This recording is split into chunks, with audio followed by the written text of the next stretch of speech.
Recently, I've been revising my nitric acid project for yield and efficiency optimizations, and another idea came to my mind. Why don't do the same to sulfur dioxide?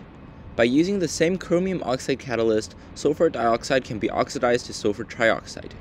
As sulfur dioxide is very cheaply made from burning sulfur, we can replicate the industrial contact process and make large quantities of sulfur trioxide and thus sulfuric acid, which is obviously very attractive. To make sulfur trioxide, we need to do two separate things: to generate the sulfur dioxide from burning sulfur, and to oxidize the sulfur dioxide. Today's video is about the first part, which is burning sulfur to make sulfur dioxide.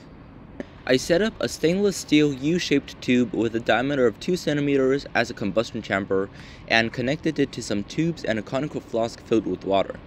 I've heard that sulfur emits a lot of vapors when it burns, so I hope that the water would be able to stop the extra sulfur vapors. This vapor problem turned out to be the major obstacle to this process, so I would like to hear any suggestions about how to limit or completely eliminate this. The gas was then let into a solution of sodium carbonate, which will absorb all of the sulfur dioxide. I then filled the tube with around 10 grams of sulfur and heated it until it melts. As soon as the sulfur releases fumes, the stopper is attached on and the pump can be turned on. Instead, you can simply turn on the pump and blast the sulfur with a blowtorch until you see fumes coming out of the exhaust tube. I found that sulfur ignites in the airflow as soon as it melts, so no ignition source is required and simple heating would be enough to ignite it. This is what a successful combustion looks like. Dense white vapors are observed throughout the system.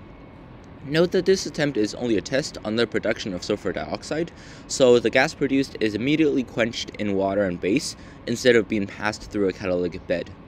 It can be used as a sulfur dioxide generator for reductions, neutralizations, etc.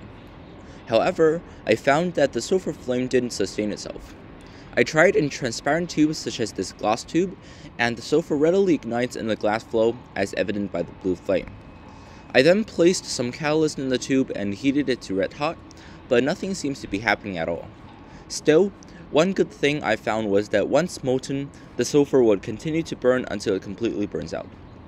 Just as a side note, the reaction tube cracked after it cooled down, showing that metals are definitely preferred over glass as a reaction tube.